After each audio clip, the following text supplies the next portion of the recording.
નમસ્કાર મિત્રો, હું છું ભરતસિંહ સાવડા અને આપ જોઈ રહ્યા છો ભરતસિંહ સાવડા ખોડલ ફાર્મ. ખેડૂત મિત્રો, આજે તારીખ થઈ છે 25/10/2025 ને સમય છે 4 વાગ્યાનો. ખેડૂત મિત્રો, હવે આજે સૌરાષ્ટ્રની અંદર સોમનાથ જિલ્લામાં તો લગભગ વિસ્તાર બધો આવરી લીધો છે અને જુનાગઢ જિલ્લાના ઘણા તાલુકાની અંદર, માળિયાહાટીના તાલુકાની અંદર લગભગ કવર કરી લીધા છે. ધીમી ધારે વરસાદ ચાલુ થયો છે.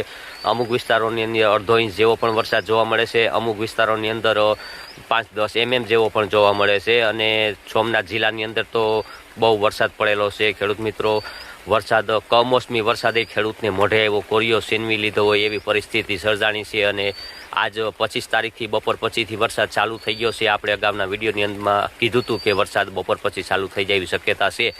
તો હજી પણ ખેડૂત મિત્રો 29-30 તારીખ સુધી આવી વરસાદની પરિસ્થિતિ રહેશે. હજી જે કંઈ ખેતીકામની અંદર આયોજન કરીને આપણે કામ કરતા હોય તેમાં ખાસ કાળજી લેવી, ઢાંકવાની અને સારો અને દાણો સાચવવા માટેની.